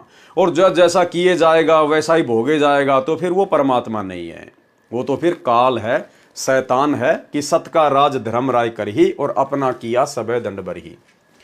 वह श्रेष्ठ आत्मा नहीं होता। जैसे इस काल ब्रह्म के लोक में विधान है कि जैसा कर्म करोगे वैसा फल आपको भगवान अवश्य देगा। तो ये प्रभु स्वामी तो है परंतु परमात्मा नहीं है। इस मानव शरीर में पर यानी दूसरा, पुरुष यानी परमात्मा जो जीव के साथ अभिन्न रूप से रहता है। जैसे सूर्य प्रत्येक को अपनी ऊर्जा देता है, उसी प्रकार ये दूसरा परमात्मा यानी कबीर परमात्मा उपरोक्त महिमा वाला है। जैसे सौर ऊर्जा से जो बल्ब जगता है उसमें सूर्य होता है, यानी सूर्य की ऊर्जा कार्य करती है। इसी प्रकार पूर्ण परमात्मा की भूमिका समझें। गीता अध्याय 13 श्लोक 23 में भी अन्य पुरुषम यानी परमात्मा बताया है। कहा है कि जो संत उपरोक्त प्रकार से पुरुषम परमात्मा प्रकृति तथा गुणों सहित जानता है, वह संत साधक सब प्रकार से परमात्मा में लीन वर्तमान में रहता हुआ पुनर्जन्म को प्राप्त नहीं होता, अर्थात उसका पूर्ण मोक्ष हो जाता है। यानी जो साधक इस काल को जान लेता है, इस प्रकृति को जान लेता है, इनके गुणों को जान लेता है, इनके कर्मों को जान लेता है और तत्व ज्ञान से उस पूर्ण परमात्मा की पहचान कर लेता है, और जो आजीवन मर्यादा में रह के भक्ति करता है, तो फिर वो काल के झंझट से मुक्त हो जाता है, मोक्ष प्राप्त हो जाता है, अर्थात उसका पूर्ण मोक्ष हो जाता है। गीता अध्याय 13 श्लोक 24 में भी अन्य परमात्मा का वर्णन है, जो गीता ज्ञानदाता से अन्य है। कहा है कि जो परमात्मा सूर्य के सदृश जीवात्मा के साथ अभेद रूप से रहता है, उसको साधक ध्यान द्वारा दिव्य दृष्टि से हृदय में देखते हैं, जैसे बिजली को टेस्टर द्वारा देख लेते हैं। अन्य साधक ज्ञान सुनकर विश्वास करके परमात्मा का अस्तित्व स्वीकार कर लेते हैं। यानी परमात्मा की पहचान करने की ये बहुत सारी विधि बताई गई है कि कोई तो अपने घट के अंदर अपनी भक्ति से, अपने ध्यान से परमात्मा को देख लेता है, उसकी शक्ति को देख लेता है, तो वो विश्वास कर लेता है, जैसे बिजली को टेस्टर द्वारा देख सकते हैं। दूसरे प्रकार के जो भगत है वो ज्ञान सुनकर विश्वास करके परमात्मा का अस्तित्व स्वीकार कर लेते हैं। कुछ एक भगत ऐसे हैं जो ज्ञान सुनकर और भगवान के अस्तित्व को स्वीकार कर लेते हैं कि हाँ भाई परमात्मा है, भगवान होता है, वो इस प्रकार से विश्वास कर लेते हैं। अन्य भक्तजन कर्म योगेन परमात्मा के कर्मों अर्थात लीलाओं को देखकर परमात्मा का अस्तित्व जान लेते हैं। जैसे संसार में लगभग 7 अरब जनसंख्या है, किसी का भी चेहरा एक दूसरे से नहीं मिलता, कवि ने कहा है, कई अरब बनाए बंदे आंख नाक हाथ लगाए, एक दूसरे के नाल कोई भी रल दे नहीं रलाए। यानी 7-8 अरब की जनसंख्या पूरे विश्व की है, लेकिन किसी भी मानव शरीरधारी स्त्री या पुरुष का चेहरा आपस में नहीं मिलता है। तो ये परमेश्वर का चमत्कार है, ये उसकी लीला है। तो कई लोग इस प्रकार से भी भगवान के ऊपर विश्वास कर लेते हैं कि भाई परमात्मा के बिना ये नहीं हो सकता, कोई तो शक्ति है, कोई तो परम शक्ति है जो ये सब कुछ कर रहा है। यह भी सिद्ध होता है कि कोई सर्वज्ञ शक्ति है, उसे परमात्मा कहा जाता है। कुछ भक्तजन परमात्मा के इस प्रकार के कार्य देखकर परमात्मा को मानते हैं। गीता अध्याय 12 श्लोक 25 में कहा है कि जो शिक्षित नहीं और जो न ध्यान करते हैं, न ज्ञान को समझ पाते हैं और न वे परमात्मा की संरचना से परमात्मा को समझ पाते हैं, वे अन्य शिक्षित विद्वान व्यक्तियों से परमात्मा की महिमा सुनकर मान लेते हैं कि जब यह शिक्षित और ज्ञानी व्यक्ति कह रहा है तो परमात्मा है। फिर वे उपासना करने लग जाते हैं। वे उसे सुनने के कारण परमात्मा के अस्तित्व को मानकर उपासना करने के कारण इस मृत्यु संसार से पार हो जाते हैं। गीता अध्याय 13 श्लोक 26 में तो इतना ही कहा है कि सर्व प्राणी क्षेत्र अर्थात दुर्गा के शरीर तथा क्षेत्रज अर्थात गीता ज्ञानदाता क्षर ब्रह्म के संयोग से उत्पन्न होते हैं।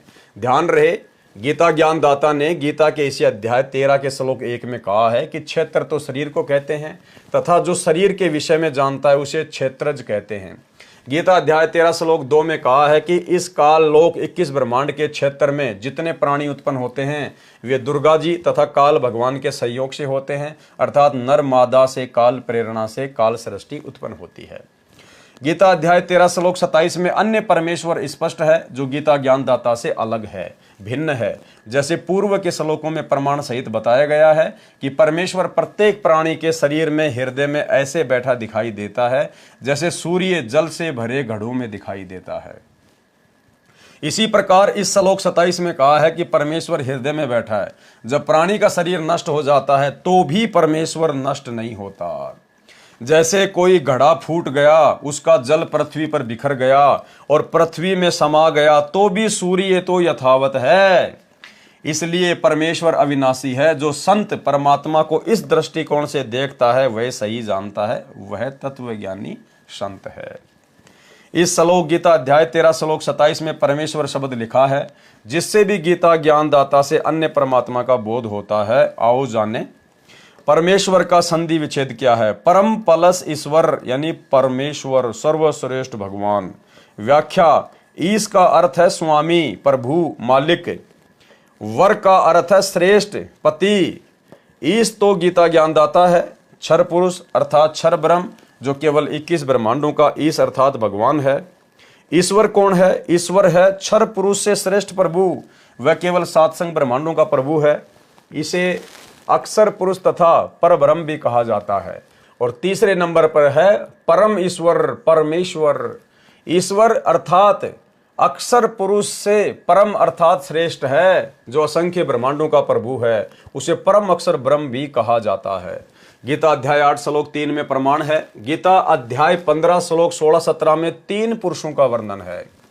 एक है क्षर पुरुष, ये गीता ज्ञानदाता ईश है, तथा अक्षर पुरुष ये ईश्वर है। तथा गीता अध्याय 15 श्लोक 17 में कहा है कि उत्तम पुरुष है, पुरुषोत्तम अर्थात वास्तव में सर्वश्रेष्ठ प्रभु। तो ऊपर के श्लोक गीता अध्याय 15 श्लोक 16 में कहे दोनों क्षर पुरुष तथा अक्षर पुरुष से भिन्न है, उसी को वास्तव में परमात्मा कहा जाता है।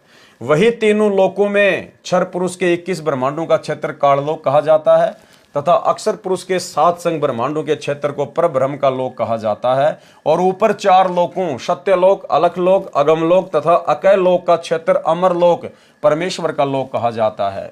इस प्रकार 3 लोकों का यहाँ पर वर्णन है। इन तीनों लोकों में प्रवेश करके सबका धारण पोषण करता है, वह वास्तव में अविनाशी परमेश्वर है।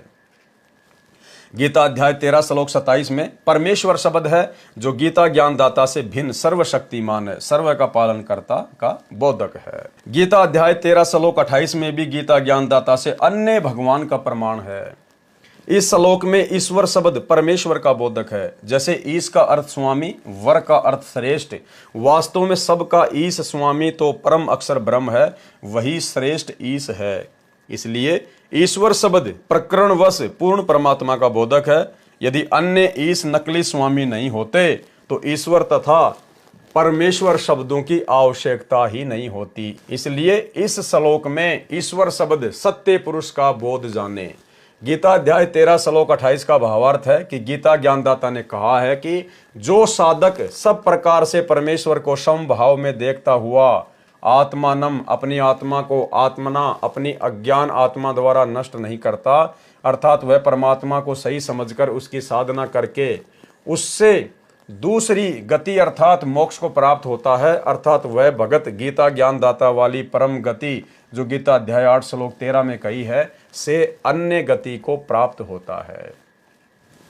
गीता अध्याय 13 श्लोक 30 में स्पष्ट है कि गीता ज्ञानदाता ने अपने से अन्य परमात्मा की महिमा बताई है।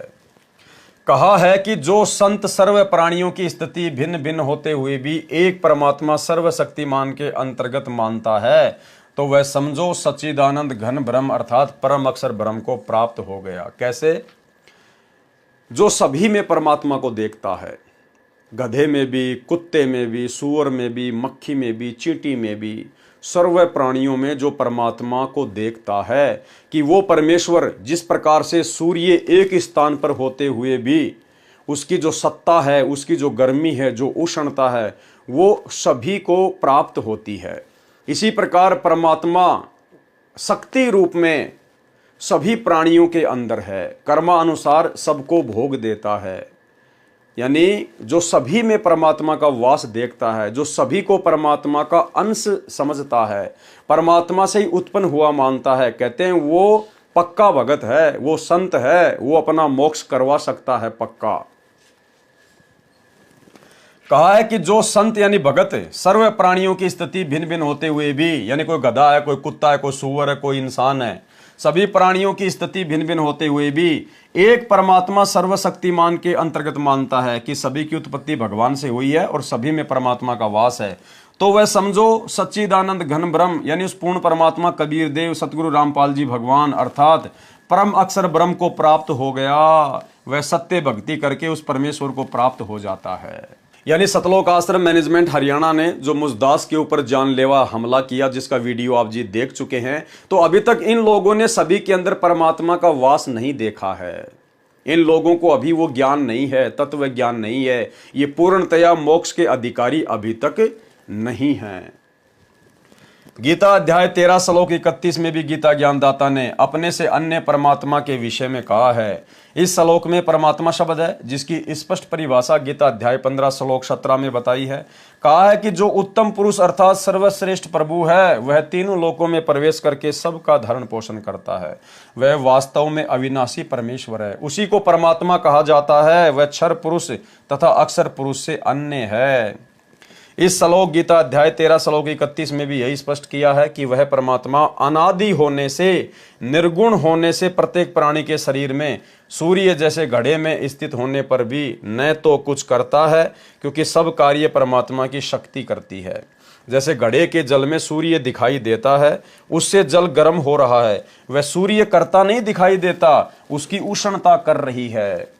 सूर्य कुछ नहीं करता, दिखता है, और न परमात्मा उस शरीर में लिप्त होता है। जैसे सूर्य घड़े के जल में लिप्त नहीं होता। गीता अध्याय 13 श्लोक 32 में भी यही प्रमाण है। गीता अध्याय 13 श्लोक 33 में आत्मा और शरीर की स्थिति बताई है। गीता अध्याय 13 श्लोक 34 में गीता ज्ञानदाता ने अपने से अन्य परमेश्वर की जानकारी दी है। कहा है कि जिस प्रकार क्षेत्र यानी शरीर तथा क्षेत्रज गीता ज्ञानदाता के भेद को तथा कर्म करते करते भक्ति करके काल की प्रकृति अर्थात काल जाल से मुक्त जो साधक ज्ञान नेत्रों द्वारा जानकर तत्वदर्शी संत की खोज करके शास्त्र अनुकूल साधना करके तत्व ज्ञान को समझकर उस परम अर्थात दूसरे परब्रह्म परमात्मा को प्राप्त होते हैं। उपरोक्त विवरण से स्पष्ट हुआ कि गीता ज्ञानदाता से अन्य पूर्ण परमात्मा है, जिसकी भक्ति की साधना करके साधक उस पूर्ण परमात्मा को प्राप्त हो जाता है। जो गीता अध्याय 15 श्लोक 4 में वर्णित है कि तत्व ज्ञान की प्राप्ति के पश्चात परमेश्वर के उस परम पद को खोजना चाहिए, जहां जाने के पश्चात साधक फिर लौटकर संसार में कभी नहीं आता। सारांश, पूर्वोक्त परमाणु से तथा इस गीता अध्याय 13 के उपरोक्त परमाणु से स्पष्ट हुआ कि गीता ज्ञानदाता से अन्य परम अक्षर ब्रह्म अर्थात पूर्ण परमात्मा है, जिसकी शरण में जानने के लिए गीता ज्ञानदाता ने गीता अध्याय 18 श्लोक 62 व 66 में कहा है, वही पूर्ण मोक्षदायक है, वही पूजा करने योग्य है, वही सबका रचनहार है, वही सबका पालनहार धारण करने वाला सर्व सुखदायक है, उसको परमात्मा कहा जाता है। प्रसन्न किया गया फिर यहां पर अक्षर का अर्थ अविनाशी होता है। आपने गीता अध्याय 15 श्लोक 16 में भी अक्षर पुरुष को भी नाशवान बताया है, कृपया स्पष्ट करें। उत्तर दिया, यह सत्य है कि अक्षर का अर्थ अविनाशी होता है, परंतु प्रकरणवश अर्थ अन्य भी होता है। गीता अध्याय 15 श्लोक 16 में कहा है कि क्षर और अक्षर ये पुरुष यानी प्रभु इस लोक में हैं, ये दोनों तथा इनके अंतर्गत जितने भी जीव हैं वे नाशवान हैं, आत्मा किसी की भी नहीं मरती। फिर गीता अध्याय 15 श्लोक 17 में स्पष्ट किया है कि पुरुषोत्तम तो उपरोक्त दोनों प्रभुओं से अन्य है, वही अविनाशी है, वही सबका धारण पोषण करने वाला वास्तव में अविनाशी है। गीता अध्याय 8 श्लोक 3 में तत् ब्रह्म को परम अक्षर ब्रह्म कहा है। अक्षर का अर्थ अविनाशी है, परंतु यहां परम अक्षर ब्रह्म कहा है, इससे भी सिद्ध हुआ कि अक्षर से आगे परम अक्षर ब्रह्म है, वह वास्तव में अविनाशी है। प्रमाण, जैसे ब्रह्मा जी की आयु 100 वर्ष बताई जाती है, देवताओं का वर्ष कितने समय का है? सुनो, 4 युग, सतयुग, त्रेता युग, द्वापर तथा कलयुग का एक चतुर्युग होता है। इन चारों युगों को मिलाकर एक चतुर्युग कहलाता है, जिसमें मनुष्यों के 43,20,000 वर्ष होते हैं। 1008 चतुर्युग का ब्रह्मा जी का दिन और इतनी ही रात्रि होती है। ऐसे 30 दिन रात्रि का एक महीना तथा 12 महीने का ब्रह्मा जी का एक वर्ष हुआ। ऐसे 100 वर्ष की श्री ब्रह्मा जी की आयु है। श्री विष्णु जी की आयु श्री ब्रह्मा जी से 7 गुना अधिक है, यानी 700 वर्ष। श्री शंकर जी की आयु श्री विष्णु जी से 7 गुना अधिक, यानी 4900 दिव्य वर्ष। ब्रह्म यानी काल क्षर पुरुष की आयु 70,000 शंकर की मृत्यु के पश्चात एक ब्रह्म की यानी काल की मृत्यु होती है, अर्थात क्षर पुरुष की मृत्यु होती है। इतने समय का अक्षर पुरुष का एक युग होता है, और ऐसे ऐसे 1000 युग का अक्षर पुरुष का एक दिन होता है। अक्षर पुरुष की आयु गीता अध्याय 8 श्लोक 17 में कहा है। अनुवाद, आज तक सर्व अनुवादकर्ताओं ने उचित अनुवाद नहीं किया, सबने ब्रह्मा का 1000 चतुर्युग लिखा है। यह गलत है। मूल पाठ में सहस्त्र युग लिखा है, न कि चतुर सहस्त्र युग। इसलिए गीता अध्याय 8 श्लोक 17 का अनुवाद ऐसे बनता है, कैसे? ब्रह्मणे अक्षर पुरुष का जो दिन है वह 1000 युग की अवधि वाला जानते हैं, वे जना व्यक्ति दिन रात को जानने वाले हैं, यानी वो तत्वदर्शी संत ही जान सकता है। भावार्थ, इस श्लोक में ब्रह्म शब्द मूल पाठ में नहीं है और न ही चतुर्युग शब्द मूल पाठ में है। इसमें ब्रह्मण शब्द है, जिसका अर्थ है सच्चिदानंद घन ब्रह्म, अर्थात परम अक्षर ब्रह्म होता है। प्रमाण, गीता अध्याय 17 श्लोक 23 में ब्रह्मण्य का अर्थ सच्चिदानंद घन ब्रह्म किया है, वह अनुवादकों ने ठीक किया है। इस गीता अध्याय 8 श्लोक 17 में आयु का प्रकरण है, इसलिए यहां पर ब्रह्मण्य का अर्थ अक्षर ब्रह्म बनता है। यहां अक्षर पुरुष की आयु की जानकारी दी है। अक्षर पुरुष का एक दिन उपरोक्त 1000 युग का होता है, यानी 70,000 शंकर की मृत्यु के पश्चात एक क्षर पुरुष यानी काल की मृत्यु होती है। वह समय एक युग अक्षर पुरुष का होता है। ऐसे बने हुए 1000 युग का अक्षर पुरुष का दिन तथा इतनी ही रात्रि होती है। ऐसे 30 दिन रात्रि का एक महीना तथा 12 महीनों का अक्षर पुरुष का एक वर्ष तथा 100 वर्ष की अक्षर पुरुष की आयु है। इसके पश्चात इसकी मृत्यु होती है। इसलिए गीता अध्याय 15 श्लोक 16 में क्षर पुरुष तथा अक्षर पुरुष दोनों नाशवान कहे हैं। गीता अध्याय 15 श्लोक 17 में जो वास्तव में अविनाशी परमात्मा कहा है, यह परमात्मा सर्व प्राणियों के नष्ट होने पर भी नाश में नहीं आता। यानी कबीर परमात्मा सतगुरु रामपाल जी का किसी भी देश काल और परिस्थिति में विनाश नहीं होता, इसलिए इनको अकाल मूर्त कहा जाता है। प्रमाण, गीता अध्याय 8 श्लोक 20 से 22 में स्पष्ट है कि वह परम अक्षर ब्रह्म सब प्राणियों के नष्ट होने पर भी कभी नष्ट नहीं होता। उदाहरण, जैसे सफेद मिट्टी के बने कप प्लेट होते हैं, उनका ज्ञान है कि हाथ से छूटे और पक्के फर्श पर गिरे और टूटे, अर्थात नाशवान क्षर हैं। यह स्थिति तो क्षर पुरुष की जानो। यानी जो काल है, जो क्षर पुरुष है, ये तो समझो चीनी मिट्टी का कोई एक जो है वो पात्र है जो पक्की फर्श पे गिरा और टूट गया। दूसरे नंबर पर अक्षर पुरुष, दूसरे कप प्लेट स्टील यानी लोहे के बने हों, वे बहुत समय उपरांत जंग लगकर नष्ट होते हैं, शीघ्र टूटते व नष्ट नहीं होते। मिट्टी के बने कप प्लेट की तुलना में स्टील के कप प्लेट चिरस्थायी हैं, अविनाशी प्रतीत होते हैं, परंतु है नाशवान। इसी प्रकार स्थिति अक्षर पुरुष की जानो। और तीसरे नंबर पर है परम अक्षर ब्रह्म, कबीर परमात्मा। तीसरे कप प्लेट सोने के बने हों, वे कभी नष्ट नहीं होते, उनको जंग नहीं लगता। ये स्थिति परम अक्षर ब्रह्म की जानो। ये वास्तव में अविनाशी है, इसलिए प्रकरणवश अक्षर का अर्थ नाशवान भी होता है, वास्तव में अक्षर का अर्थ अविनाशी परमात्मा होता है। यानी जहां पर अक्षर शब्द अक्षर पुरुष के लिए आएगा वो तो नाशवान है, और जहां पर अक्षर शब्द परम अक्षर ब्रह्म यानी कबीर जी के लिए आएगा तो वास्तव में अक्षर का अर्थ वहां पर अविनाशी परमात्मा होता है। उदाहरण के लिए गीता अध्याय 8 श्लोक 11 मूल पाठ में अनुवाद है। इस श्लोक में अक्षर का अर्थ अविनाशी परमात्मा के लिए है। वेद विद तत्वदर्शी संत अर्थात वेद के तात्पर्य को जानने वाले महात्मा जिसे अविनाशी कहते हैं। देखो भाई और बहनों, आप लोगों को समझ में आ जाना चाहिए परमेश्वर सतगुरु रामपाल जी भगवान के विषय में कि ये नाशवान है या फिर अविनाशी हैं। आज हमारे गुरुदेव तत्वदर्शी संत की भूमिका निभा रहे हैं, तत्व ज्ञान का प्रचार कर रहे हैं। अब तत्व ज्ञान को जानने वाले तत्वदर्शी महात्मा को यहां पर अविनाशी कहा गया है। क्या कहा गया है? इस श्लोक में अक्षर का अर्थ अविनाशी परमात्मा के लिए है। तत्वदर्शी संत अर्थात वेद के तात्पर्य को जानने वाले महात्मा जिसे अविनाशी कहते हैं। तो आज भाई वेद के तात्पर्य को जानने वाला एकमात्र तत्वदर्शी धरती पर कौन है? सतगुरु रामपाल जी। तो ये अविनाशी परमात्मा है। और वैसे भी गुरुदेव भगवान ने हमें संध्या आरती में गुरुदेव के अंग में बहुत अच्छे से समझा रखा, लेकिन हम लोग ध्यान नहीं देते। मेरे गुरुदेव भगवान दियो काट काल की फांसी। पहली चौपाई क्या आती है? अवगुण किए घनेरे फिर भी भले बुरे हम थारे। हम किससे अर्ज कर रहे हैं? अपने गुरुदेव भगवान से, क्योंकि हम गुरुदेव के अंग के तहत गुरुजी से प्रार्थना कर रहे हैं, मेरे गुरुदेव भगवान। अवगुण किए घनेरे फिर भी भले बुरे हम थारे, और दास को जान के निपट नादान मोहे बख्श दियो अविनाशी। हम अपने गुरुदेव को अविनाशी कह रहे हैं। और यहां पर भी जिसको तत्व ज्ञान होता है, जो वेद के तात्पर्य को जानने वाला है, तत्वदर्शी संत अर्थात वेद के तात्पर्य को जानने वाले महात्मा जिसे अविनाशी कहते हैं। साधना रत आसक्ति रहित साधक जिस लोक में प्रवेश करते हैं और जिस परमात्मा को चाहने वाले साधक ब्रह्मचर्य अर्थात शिष्य परंपरा का आचरण करते हैं, उस पद को तेरे लिए मैं संक्षेप में कहूंगा।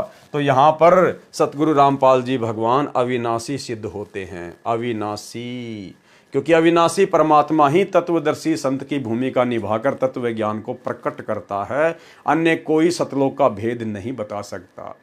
इसलिए हम सभी भाई बहनों ने अपने गुरुदेव को ही परम अक्षर ब्रह्म जानकर, अपना इष्ट जानकर, अविनाशी परमात्मा जानकर उस कागज की दाढ़ी मूछ वाली कबीर जी की समझे जाने वाली फोटो को घर से बाहर कर दिया है।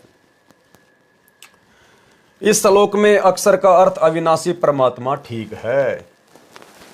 कबीर जी ने सूक्ष्म वेद में कहा है कि गुरु बिन काहू न पाया ज्ञाना, जो थोता बूझ छिड़े मूड किसाना। गुरु बिन वेद पढ़े जो प्राणी, समझे न सार रहे अज्ञानी। हम जो शुरुआती वीडियो था पार्ट नंबर 1, उसमें हम इसका खुलासा कर चुके हैं। फिर धर्मदास जी ने प्रश्न किया जिंदा महात्मा जी से, प्रश्न धर्मदास जी का। गीता अध्याय 4 श्लोक 6 में गीता ज्ञानदाता ने कहा कि मैं अजन्मा और अविनाशी रूप होते हुए भी, समस्त प्राणियों का ईश्वर होते हुए भी अपनी योग माया से प्रकट होता हूं। इसमें श्री कृष्ण जी अपने आप को समस्त प्राणियों का अविनाशी ईश्वर कह रहे हैं, अपने को अजन्मा भी कहा है। तो उत्तर दिया जिंदा महात्मा रूप में कबीर परमात्मा सतगुरु रामपाल जी ने, उत्तर जिंदा परमेश्वर जी का। हे धर्मदास जी, गीता ज्ञानदाता ने कहा है कि जितने प्राणी मेरे 21 ब्रह्मांड में मेरे अंतर्गत हैं, मैं उनका श्रेष्ठ प्रभु अर्थात ईश्वर हूं, ना कि सबका। यही प्रमाण गीता अध्याय 15 श्लोक 18 में भी है। गीता ज्ञानदाता ने कहा है कि मैं लोक वेद यानी सुनी सुनाई बातों के आधार से अपने 21 ब्रह्मांडों वाले लोक में पुरुषोत्तम प्रसिद्ध हूं, भगवान प्रसिद्ध हूं मैं यहाँ, क्योंकि मैं शरीरधारी प्राणियों से तथा अविनाशी जीव आत्मा से भी श्रेष्ठ हूं, जो मेरे अंतर्गत मेरे 21 ब्रह्मांडों में है। वास्तव में पुरुषोत्तम तो कोई अन्य ही है, जिसका वर्णन गीता अध्याय 15 श्लोक 17 में बताया गया है। यानी काल तो केवल अपने 21 ब्रह्मांडों में आप और हम जीवों के ऊपर ही पुरुषोत्तम है, परमात्मा है। सर्व ब्रह्मांडों में पुरुषोत्तम नहीं है। सर्व ब्रह्मांडों में तो कबीर परमात्मा सतगुरु रामपाल जी ही पुरुषोत्तम है। गीता के अध्याय 4 श्लोक 6 में यह कहा है कि मैं अज यानी अजन्मा, अर्थात मैं तुम्हारी तरह जन्म नहीं लेता, मैं लीला से प्रकट होता हूं, जैसे गीता अध्याय 10 में विराट रूप दिखाया था। फिर कहा है कि मेरी आत्मा अमर है, फिर कहा है कि अपनी लीला से उत्पन्न होता हूं। यहां पर उत्पन्न होने की बात है, क्योंकि यह काल भ्रम अक्सर पुरुष के एक युग के उपरांत मरता है। फिर उस समय एक ब्रह्मांड का विनाश हो जाता है, जैसा कि आपने ऊपर के प्रश्न के उत्तर में पढ़ा। फिर दूसरे ब्रह्मांड में सर्व जीव आत्माएं चली जाती हैं, काल ब्रह्म की आत्मा भी चली जाती है, वहां इसको पुनः युवा शरीर प्राप्त होता है। इसी प्रकार देवी दुर्गा की मृत्यु होती है, फिर काल ब्रह्म के साथ ही इसको भी युवा शरीर प्राप्त होता है। यानी भाइयों और बहनों, जब 70,000 ये त्रिलोकीय शंकर भगवान मर जाते हैं, तो उस समय एक काल मरता है, और एक काल के मरते ही एक ब्रह्मांड का पूरी तरह से विनाश हो जाता है। फिर कबीर परमात्मा सतगुरु रामपाल जी अपनी शक्ति से, जैसा उन्होंने विधान बना रखा है, इस काल को और दुर्गा को और इस ब्रह्मांड के सभी प्राणियों को दूसरे ब्रह्मांड में परमात्मा बीज रूप में रख देता है। फिर वहां पर नए प्रकार से सृष्टि होती है। फिर परमात्मा की शब्द शक्ति से इनको एक वरदान प्राप्त है, दुर्गा और काल युवा शरीर में जो है ये प्रकट हो जाते हैं, और फिर से ब्रह्मा विष्णु महेश बनाकर सागर मंथन करके फिर इस प्रकार से असुर राक्षस वगैरह जीव आत्माएं उत्पन्न होती हैं। फिर उस ब्रह्मांड में नए सिरे से सृष्टि का संचालन होता है। दोबारा पढ़ेंगे इसको, अब समझ में आएगा। फिर उस समय एक ब्रह्मांड का विनाश हो जाता है, जैसा कि आपने ऊपर के प्रश्न के उत्तर में पढ़ा। फिर दूसरे ब्रह्मांड में सर्व जीव आत्माएं चली जाती हैं, काल ब्रह्म की आत्मा भी चली जाती है, वहां इसको पुनः युवा शरीर प्राप्त होता है। इसी प्रकार देवी दुर्गा की मृत्यु होती है, फिर काल ब्रह्म के साथ ही इसको भी युवा शरीर प्राप्त होता है। यह परम अक्षर ब्रह्म सत्य पुरुष का विधान है। तो फिर उस नए ब्रह्मांड में दोनों पत्नी पत्नी रूप में नए रजगुण युक्त ब्रह्मा, सतगुण युक्त विष्णु तथा तम गुण युक्त शिव को उत्पन्न करते हैं। फिर उस ब्रह्मांड में सृष्टि क्रम प्रारंभ होता है। इस प्रकार इस काल ब्रह्म की मृत्यु तथा लीला से जन्म होता है। गीता अध्याय 4 श्लोक 9 में भी स्पष्ट है, जिसमें गीता ज्ञानदाता ने कहा है कि मेरे जन्म तथा कर्म अलौकिक हैं। वास्तव में ये नाशवान है, आत्मा सर्व प्राणियों की अमर है। आपके महामंडलेश्वरों, आचार्यों तथा शंकराचार्यों को आध्यात्मिक ज्ञान बिल्कुल नहीं है, इसलिए अनमोल ग्रंथों को ठीक से न समझकर लोकवेद यानी दंत कथा सुनाते हैं। आप देखें, इसी गीता अध्याय 4 श्लोक 5 में स्वयं कह रहा है कि हे अर्जुन, तेरे और मेरे बहुत जन्म हो चुके हैं, उन सबको मैं जानता हूं, तू नहीं जानता। इसका अभिप्राय ऊपर स्पष्ट कर दिया है। संवाद का अर्थ उत्पन्न होना। प्रमाण यजुर्वेद अध्याय 40 मंत्र 10 में भी कहा है कि कोई तो परमात्मा को संवाद यानी जन्म लेने वाला राम व कृष्ण की तरह मानता है, कोई असंवाद उत्पन्न न होने वाला निराकार मानता है।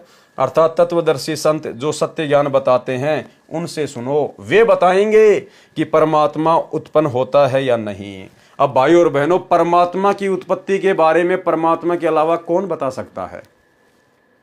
और यहां कहा जा रहा है कि वो परमात्मा जन्म लेता है या वो प्रकट होता है या रामकृष्ण की तरह मां के गर्भ से आता है, वो कैसे आता है, इसकी जानकारी कौन बताएगा? तत्वदर्शी संत। तत्वदर्शी संत वर्तमान में कौन है? सतगुरु रामपाल जी। तत्वदर्शी संत ही उस अविनाशी परमात्मा के विषय में ठीक से बताएगा। तो भाई, भगवान के विषय में भगवान के अलावा दूसरा भला कौन बता सकता है? तो सतगुरु रामपाल जी स्वयं ही अविनाशी परमात्मा है, कबीर भगवान है, सत्य पुरुष हैं। ये स्वयं ही अपने विषय में आकर पूरी जानकारी बताते हैं। वे बताएंगे कि परमात्मा उत्पन्न होता है या नहीं। वास्तव में परमात्मा स्वयंभू है, वह कभी नहीं जन्मा है और न ही जन्मेगा। मृत्यु का तो प्रश्न ही नहीं। दूसरी ओर गीता ज्ञानदाता स्वयं कह रहा है कि मैं जन्मता और मरता हूं, अविनाशी नहीं हूं। अविनाशी तो परम अक्षर ब्रह्म है। फिर सवाल किया जिंदा बाबा ने धर्मदास जी से, प्रसन्न जिंदा बाबा परमेश्वर जी का, आप जी ने कहा है कि हम शूद्र को निकट भी नहीं बैठने देते। जब परमात्मा धर्मदास जी के पास में गए थे मथुरा में, जब वो पाठ कर रहा था, और जब परमात्मा ने धर्मदास जी से बातचीत शुरू की, तो धर्मदास जी ने अपने आप को सर्वश्रेष्ठ साबित करते हुए कहा कि हम तो शूद्रों को निकट भी नहीं बैठने देते, निकट भी। जिंदा बाबा परमेश्वर जी ने सवाल किया, आप जी ने कहा है कि हम शूद्र को निकट भी नहीं बैठने देते, शुद्ध रहते हैं, इससे भक्ति में क्या हानि होती है? कथनी और करनी में अंतर। भाई और बहनों, आज कबीर सागर के सरलार्थ के ऊपर इस 5वें नंबर की पार्ट में केवल इतना ही, क्योंकि भाई और बहनों, परमात्मा ने जैसा लिखा है हम वैसा ही पढ़ेंगे। ठीक है, इस पार्ट में कुछ विशेष समझने योग्य नहीं था, 2-4 पॉइंट थे जो परमेश्वर ने दया बख्शी, अपनी वास्तविक स्थिति से हमें परिचित करवाया कि तत्वदर्शी संत स्वयं जो है प्रकट होकर अपना तत्व ज्ञान देता है, और परमात्मा के विषय में तत्वदर्शी संत ही बता सकता है। तो परमात्मा के विषय में तो भाई परमात्मा के अलावा कोई नहीं बता सकता। अर्थात स्पष्ट हुआ कि परमात्मा खुद ही तत्वदर्शी संत बनकर अपनी सर्व जानकारी उपलब्ध करवाता है। तो भाई और बहनों, अगले पार्ट में हमें बहुत कुछ सीखने को मिलेगा, जानने को मिलेगा, बहुत सारी जानकारियाँ मिलेंगी, और जैसे जैसे हम आगे बढ़ते चले जाएंगे भाई और बहनों, हमारी रुचि बढ़ती चली जाएगी, क्योंकि बहुत सारे गहरे गहरे रहस्य, बहुत सारी बातें जिनको हर भगत भाई बहन जानना चाहते हैं, जिनके अंदर जिज्ञासा है, उत्सुकता है, वो सारी जानकारी परमात्मा हमें आगे की वीडियो में धीरे धीरे उपलब्ध करवाएंगे। तो आज के वीडियो में केवल इतना ही। कल रात्रि 8 बजे सभी भाई बहन फिर से लाइव जुड़िए। तब तक गुरुदेव भगवान हम सभी को आज्ञा दे, इजाज़त दे, आशीर्वाद दें। बंदी छोड़ सतगुरु रामपाल जी भगवान की जय हो।